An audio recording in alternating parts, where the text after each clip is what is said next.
안녕하세요. 오늘도 사연살롱을 찾아주셔서 감사합니다. 저는 나이를 꽤나 먹은 여성입니다. 남편이랑 부부의 연을 맺어 살아간 지 수십 년째. 저에게는 아들 2명이 있습니다. 우선 큰아들 녀석은 진작에 먼저 장가를 들었어요. 중학교, 고등학교를 전부 남학교를 나온 데다가 대학교까지 남자만 득실거리는 학과를 전공한 게 바로 저희 큰아들이었어요. 게다가 군대까지 해병대를 나왔답니다. 저희 부부가 등 떠민 것도 아니고 일가 친척 중에서 아무도 해병대를 나온 경우가 없고 자기 친구들이 그런 기질이 있는 것도 아닌데 갑자기 혼자 무슨 바람이 들었는지 해병대를 자원해서 다녀온 녀석이 바로 큰아들이죠. 뭐? 다음 학기는 등록을 안 하겠다고? 어디 특별히 여행을 갈 데가 있다거나 무슨 일정이 있어서 그런 거니? 아, 그런 건 아니고요. 엄마, 저 군입대 하려고요. 그게 정말이야? 아, 생각보다 너무 이른 것 같네. 그래, 네 생각이 그렇다면 일찍 다녀오는 것도 좋지. 그럼 자취방은 곧 짐을 빼야겠네. 아, 그거요. 내일이 짐을 빼기로 한 날이라서 이미 이사트럭 불러놨어요. 엄마는 신경 안 쓰셔도 돼요. 어머, 그러니? 하여간 똑 부러진다니까 우리 큰아드님. 그래서 입대 날짜는 대략 언제쯤이 되는 거야? 아, 3주 뒤에 입대해요. 뭐라고? 3주 뒤에 입대한다고? 너 그 사실을 왜 이제야 말하는 거야? 미리 말씀드려봤자 상황이 달라지는 것도 없었는데요, 뭘. 자취방 나오는 시기도 정해져 있었고요.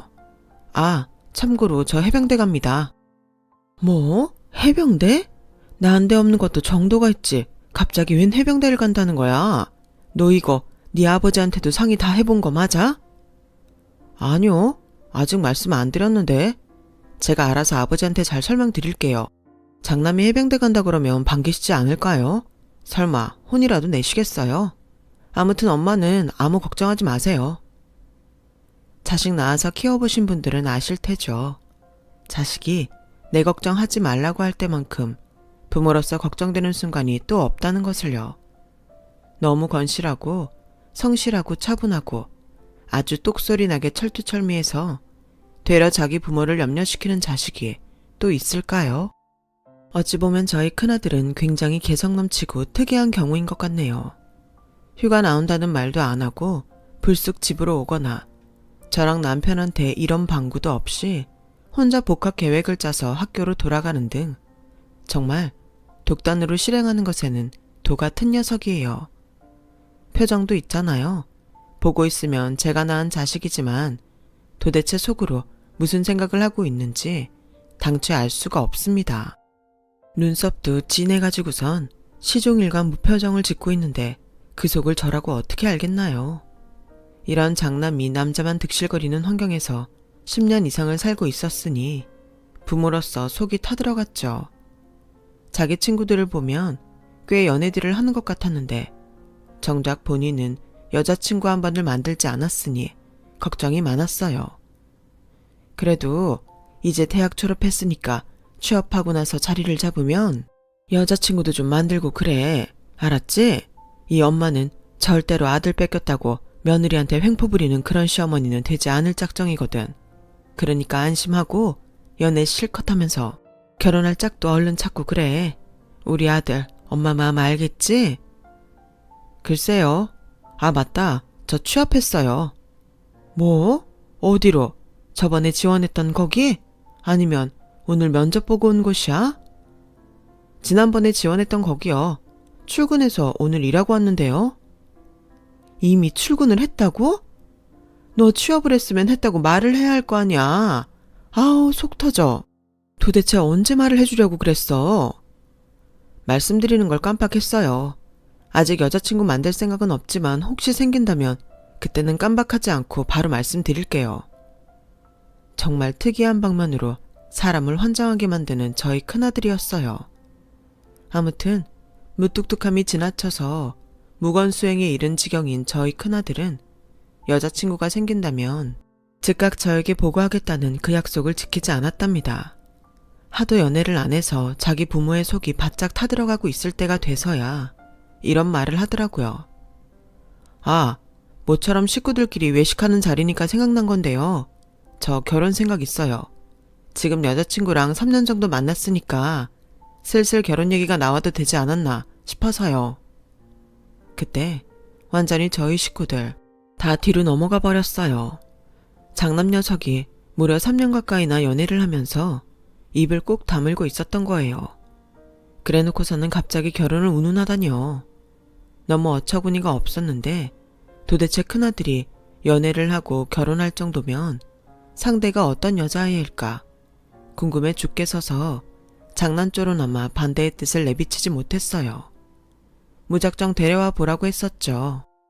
결과는 큰아들의 결혼으로 이어졌답니다. 꼭 자기 같은 여자애를 사귀고 있었더라고요. 둘이 동갑내기인데 말에 살 붙이는 거 싫어하는 성격하며 표정 변화가 적고 경거망동하지 않는 것까지 정말 서로가 닮아 있었어요.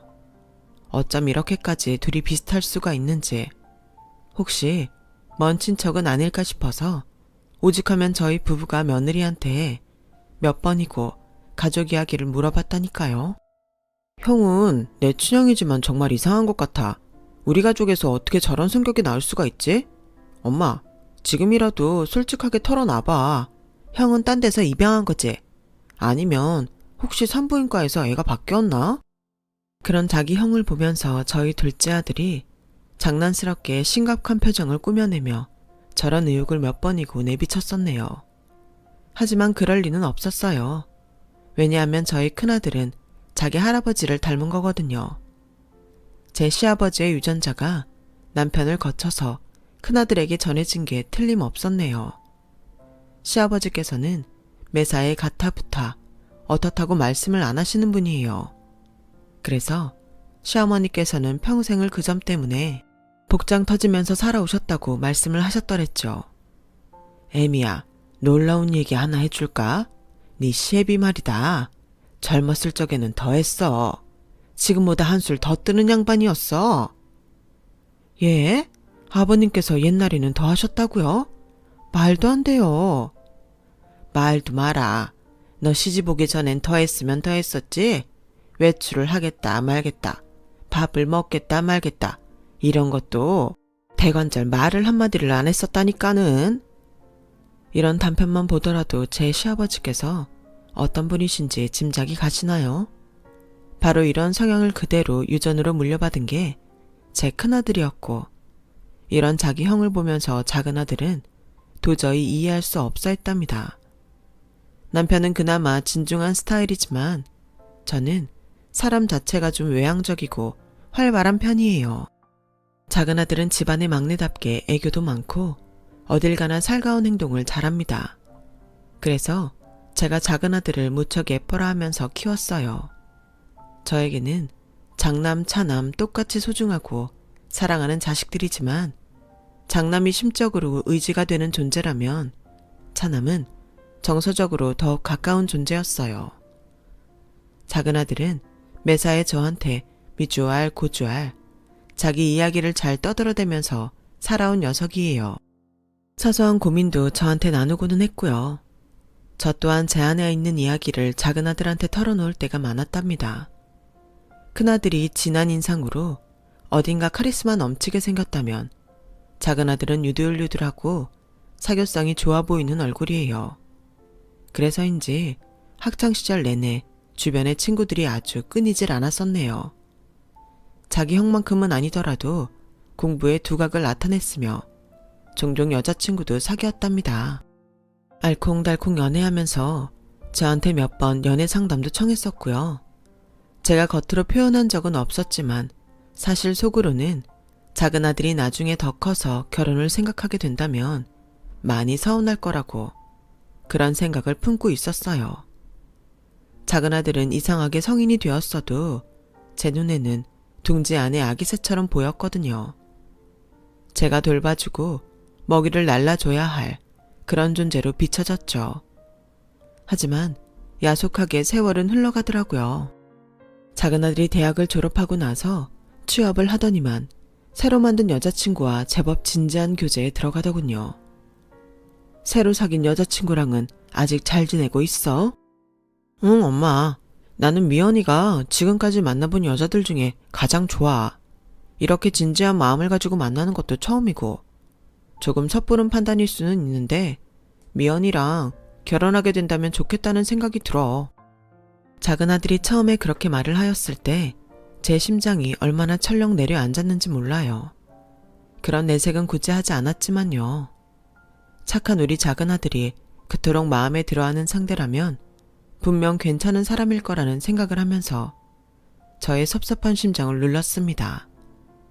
작은 아들이 그 아가씨와 교제를 한 지 어느덧 1년이 넘어갔을 때 드디어 결혼 이야기가 나왔고 저는 그 아가씨를 실제로 만나보게 되었어요. 저희 작은 아들도 어디 가서 인물로 밀리는 녀석이 절대 아니건만 그 아가씨는 솔직히 정말 예쁘게 생겨서 처음에 보고 깜짝 놀랐어요. 피부도 엄청 하얗고 머리카락도 풍성하고 부드럽더군요. 다만 나이 든 제 입장에서 보기엔 몸매가 너무 말라서 걱정스러울 정도였지만요. 제가 양심을 걸고 말씀드리는 건데 저는 그 아가씨를 보면서 내 소중한 아들을 뺏으려고 드는 나쁜 기집애라든지 이런 식으로 생각을 하지 않았어요. 질투나 견제를 하지 않았다는 얘기랍니다. 큰아들이 결혼해서 잘 살고 있었기 때문에 작은아들도 자기 짝을 만나서 결혼 생활을 잘해 간다면 좋겠다는 생각뿐이었어요. 더 이상 작은아들이 어린 나이도 아니었고 그 아가씨의 성격이 발랄한 것도 괜찮아 보였거든요. 어머니, 쇼핑하는 거 좋아하신다고 들었어요. 다음에 시간 되시면 혹시 저랑 같이 쇼핑 가시는 건 어떠세요? 제가 물건 보는 눈이 꽤 좋거든요. 먼저 그렇게 말해줘서 고마워요. 같이 가도 괜찮다면야. 나야 좋죠. 어머니, 말씀 바로 놓아주세요. 안 그러시면 저 너무 섭섭해요. 살갑게 너스레를 떠는 모습이 꽤 볼만했죠. 큰아들은 꼭 자기 같은 여자를 제 며느리로 데려왔기 때문에 그쪽에서는 제가 원하는 이상적인 고부관계의 그림을 그려낼 수가 없었어요. 딱 자기 할 말만 하고 저에게 아부 떠는 것에 일말의 관심도 없는 며느리를 보면서 제가 일방적인 구애를 이어나가기란 많이 민망했었기 때문입니다. 참고로 큰며느리는 집안이 굉장히 부유한 편이에요.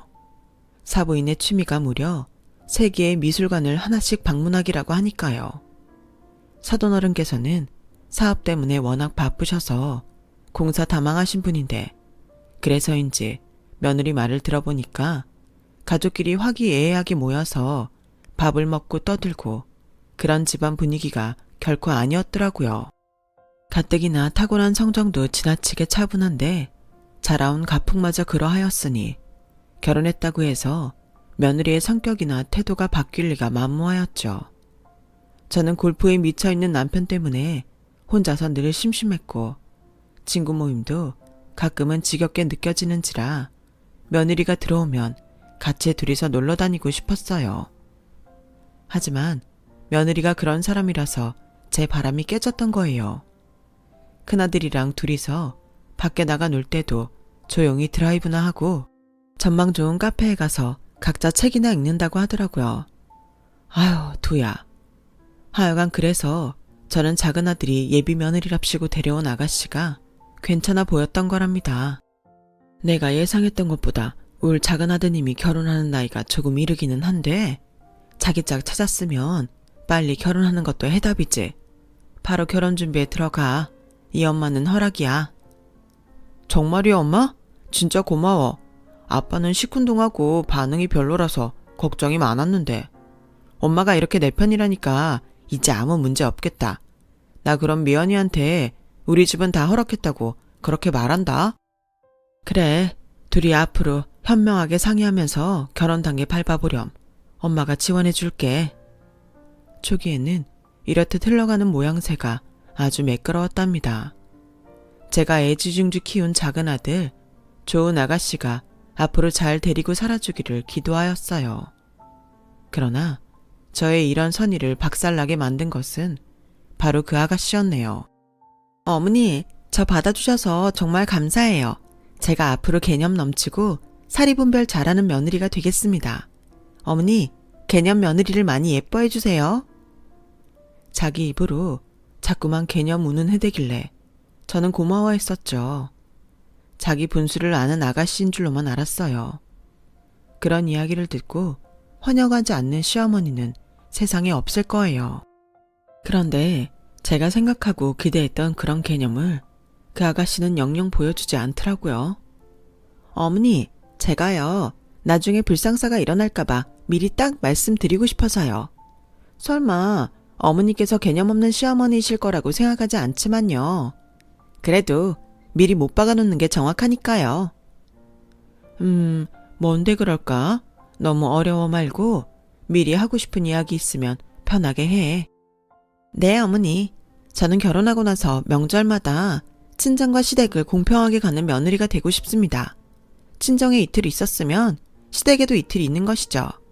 사실 이게 맞는 건데 이상한 시댁이 너무 많다는 이야기를 들어서요. 설마 어머니께서는 불합리한 걸 강조하시는 시어머니는 아니시겠죠? 아, 그래. 무슨 말을 하고 싶은 건지 알아들었어. 네가 말한 대로 하렴.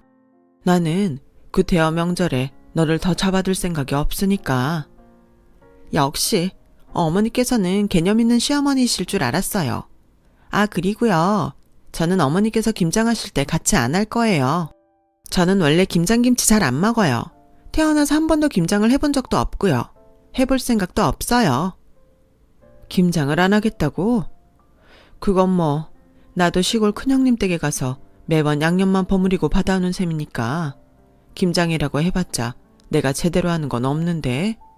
그래, 아무튼 알았다. 김장을 하고 싶지 않다면 굳이 참여하지 않아도 좋아. 대신 내가 김장김치를 따로 가져다가 줄게. 어머, 정말요? 주시면 좋죠. 그럼 잘 먹을게요. 분명 김장김치를 잘 안 먹는다고 방금 전에 말을 했었던 것 같은데 그때부터 살짝 싸한 기분이 들더라고요. 이 아가씨가 맹랑한 것을 넘어서서 싸가지가 많이 없는 건가 하는 생각이 머릿속을 스쳤지만 굳이 지적하지는 않았어요. 어머니, 제가 며느리로서 불합리하고 부조리한 지시를 받지 않을 거고 그런 상황에 처할 생각도 없지만요. 진짜 남편 하나는 기똥차게 내조하는 아내가 되어서 살 거예요. 이것만은 제가 맹세할 수 있어요. 조신한 아내가 되겠습니다. 바람 피우지 않을 거고요. 다른 남자에게 눈길도 주지 않겠어요. 결혼 앞두고서 나 바람 피울 계획이 있다 라고 말하는 사람은 없으니까 어찌 보면 이 아가씨는 정말 당연한 소리만 하고 있는 셈이었는데 계속 상대하고 있으려니까 자꾸 제 머리가 아픈 것만 같아서 깊이 파고들지 않았어요. 저희 집안은 명절에도 음식을 거하게 만들지 않고 일단 제사를 드리지 않기 때문에 별로 할 것도 없거든요. 이런 부분을 작은 아들한테 들었다면 아가씨가 충분히 알 수 있었을 텐데 굳이 저한테 이상한 소리를 자꾸 떠들어대는 아가씨의 심리를 당최 알 수가 없었네요. 그런 주제의 아가씨는 말수가 참 많았답니다. 저러다가 입에 침이 다 말라버리는 게 아닐까 싶었어요. 자기가 저한테 할 말을 휴대폰 메모장에다가 주르륵 적어온 것까지 발견하고서는 제가 왠지 진절머리가 나서 고개를 돌려버렸다니까요. 차라리 며느리처럼 말수가 적어도 상대방의 말을 가만히 잘 들어주는 사람이 100배, 1000배 낫겠구나 하는 생각을 했더랍니다. 그럼 어머니, 앞으로 잘 부탁드릴게요. 말이 잘 통하시는 분이라서 안심했어요. 아가씨가 환하게 웃으면서 인사를 하는데 기분이 참 떨떠름하더군요. 자기가 원하는 것들만 실컷 요구한 자리였어요. 그렇다면 과연 초장부터 이런 태도를 보인 아가씨의 배경은 어떠했냐고요? 큰며느리 집안 수준에 미치는 것까지는 언감생심 바란 적도 없었어요. 하지만 객관적인 조건이 많이 떨어지는 것에 그다지 살갑지는 않았던 게 사실이네요. 그 아가씨는 소위 스타트업이라고 불리는 신생회사에 다니고 있었어요. 연봉이 얼마냐고 물어봤더니 직접적인 숫자를 물어보는 것은 실례라면서 웬 헛소리를 해대길래 작은 아들을 통해서 금액을 정확히 알아봤어요. 연봉이 2,500이었습니다. 그곳에서 하는 업무가 무엇인지 어떤 비전을 가지고 있는 회사인지 제가 물어봤더니 아가씨가 눈만 꿈뻑이면서 저에게 했던 말이 있었습니다. 어머니, 방금요. 상당히 면접관 같으셨어요. 면접관 일하셔도 어울리실 것 같아요. 에휴, 장난하는 것도 아니고 어쩜 그렇게 가벼운 대답으로 모면을 했던 것인지 정말 아쉬울 따름이었네요. 특별히 미래에 대한 계획을 가지고 그 회사를 다니는 것 같아 보이진 않았어요. 참고로 저희 작은 아들은 중견기업에서 인턴으로 일했다가 대기업에 입사하였고 연봉은 5천이 넘었어요. 나이는 아가씨 쪽이 1살 연하였고요. 작은 아들이 엄청난 고액 연봉자는 아니었다지만 그 나이에 그 정도를 받는 건 확실히 대단했고 무엇보다 대기업이잖아요. 스타트업에 다니는 것과는 천지 차이였죠. 가장 관건은 작은 아들에게는 돈 걱정 없는 집안이라는 배경이 있었다는 거예요. 그 아가씨 집안은 수준이 어떠냐고 제가 작은 아들한테 물어봤었는데도 황당하게도 자기도 잘 모른다고 그러더군요. 그런데 아무튼 돈으로 쪼달리는 집안은 아닌 게 확실하다고 그랬어요. 괜히 제 느낌이 외모 반반한 것만 믿고 저희 작은 아들한테 덤벼들어서 결혼을 한 뒤에 사회생활을 전혀 안 하면서 놀기만 할 작정인 아가씨가 아닐까? 이런 불길한 직감이 스쳤었네요. 엄마, 나는 우리 미연이처럼 순진하고 착한 여자를 본 적이 없어. 혹시 걔가 엄마의 기분을 상하게 만들었더라도 그건 아기가 있어서는 아니었을 거야. 애가 그냥 원체 순수하다 보니까 가식 없이 행동해서 그래. 참나, 네 엄마 속상한 건 생각도 안 해주고 자기 여자친구만 엄청스레 이해를 해주는구나. 엄마는 왜 이런 걸로 삐지려고 해? 내가 결혼한다 그러니까 엄마 기분이 싱숭생숭해서 그렇구나. 미연이랑 결혼하고 나면 내가 엄마한테 지금까지 했던 것보다 더 많이 효도할게. 그런데 작은 아들이 그 아가씨가 좋아 죽겠다고 하니까 자식을 사랑하는 부모로서 태클을 걸 수가 있어야 말이죠. 저 혼자 남몰래 전전긍긍을 하고 있었는데 저의 이런 속을 아는지 모르는지 그 아가씨가 또 황당한 말을 해왔습니다. 어머니, 제가 주말에 사주를 보고 왔는데요. 거기 무당이 용하더라고요. 점집에 다녀온 거야? 그래, 거기서 뭐라고 했는데? 제가 내년 초에 결혼할 거래요. 결혼해서 아이 둘 낳고 화목하게 살 거라는 얘기도 들었어요. 그리고 또 이건 어머니께 드려도 되는 말씀인가 모르겠는데 말을 꺼내놓고 그렇게 끝을 흐리는 건 무슨 경우야? 그냥 말을 해보렴. 아, 그게요. 제가 결혼하고 나면 시어머니랑 굉장히 다투게 될 거라고. 그래서 왕래를 되도록 안 하고 살아야 가정이 평화롭다고 하더라고요. 이거 참, 웃어야 할지 아니면 화를 내야 할지 갈피를 잡기 어려운 상황이었어요. 그 후로도 혼자 별별 이야기를 다 주절거렸는데 듣고 보니까 다 저한테 별로 안 좋은 이야기더군요. 제가 며느리한테 간섭하지 않는 시어머니가 되어야지만 온 집안이 화목해진다는 대목까지 이르자 헛웃음이 절로 나왔네요. 이 아가씨가 저한테 이런저런 말도 많이 걸고 활발하고 따로 만나자고 청하고 이런 적극적인 성향인 것까지는 좋았지만 결혼 전부터 자기 자리를 너무 견고하게 만들려고 애쓰는 모습이 솔직히 좋게 보이지는 않았어요. 도대체 그 점집이 어디에 있니? 그 정도로 세세하게 말을 다 했다면 보통 용원대가 아닌 것 같은데 나도 한번 가보자. 네? 아, 어머니, 제가 그날 사실 여러 군데를 다녀와서요. 정확히 어디에서 어떤 말을 들었던 건지는 모르겠네요. 말을 어색하게 돌리는 꼬라지를 보니까 점집을 다녀온 것이 사실인지도 의심스러웠어요. 행동하는 걸 보면 허술했으나 작은 아들의 말처럼 악의가 없다라고 보기에는 무리가 있었죠. 그 외에도 이 아가씨랑은 정말 크고 작은 일들이 있었어요. 종잡을 수 없는 상대라는 생각이 들더군요. 과연 제 작은 며느리로 들이면 저는 이 사람에게 좋은 시어머니가 될 수 있을까? 이런 걸 상상해 봤을 때 왠지 자신이 없기도 하였어요. 그러나 저의 심란함과는 상관없이 어느덧 상견례 일정을 맞추는 시기가 도래하였죠. 서로 날짜를 조율하고 있던 때였는데 그 아가씨가 저한테 비장한 목소리로 이런 말을 하는 거예요. 어머니, 제가 이제 가장 중요한 부분을 말씀드리고자 해요. 어떤 중요한 거길래 그렇게까지 무게를 잡아? 괜히 겁난다 얘. 다름이 아니고 신혼집 말이에요. 무조건 강남에 있는 집이었으면 합니다. 그래? 그런 생각을 하고 있었을 줄은 몰랐네. 강남? 좋지. 그렇게 하렴. 네, 어머니. 저는 그리고 30평 이하면 취급하지 않아요. 강남에 있는 30평 이상의 신혼집이에요, 어머니. 거기까지 듣고서는 문제가 없었는데요. 진짜 문제는 바로 그 다음부터였어요. 갑자기 그 엄청난 신혼집을 저희 측에서 해오는 것으로 그 아가씨가 그렇게 받아들이고 있었더라고요. 강남의 30평 이상 신혼집, 네, 좋다 이거예요. 그런데 반반도 아니고 남자 쪽에서 다 부담해야 한다는 건 무슨 논리일까요? 이때부터는 정말 어이가 없었죠. 100번 양보해서 저희 집에서 그거 신혼집 마련해 준다고 칠 수 있었어요. 하지만 강남의 30평 이상의 어쩌고를 운운하는 건 도를 넘은 것이었죠. 꼭 강남일 필요가 있니? 출퇴근하기에 더 괜찮은 동네도 따로 있잖아. 우리 아들도 그렇게 얘기를 하고 내가 볼 때는 동작구 쪽으로 매물을 알아보면 더 괜찮을 것 같구나. 강남이나 거기나 위치는 살다 보면 매 한 가지야. 특히 신혼집이면 더욱 그렇고. 어머니, 아직 이해를 못 하시는 것 같아서 제가 딱 잘라서 말씀을 드릴게요.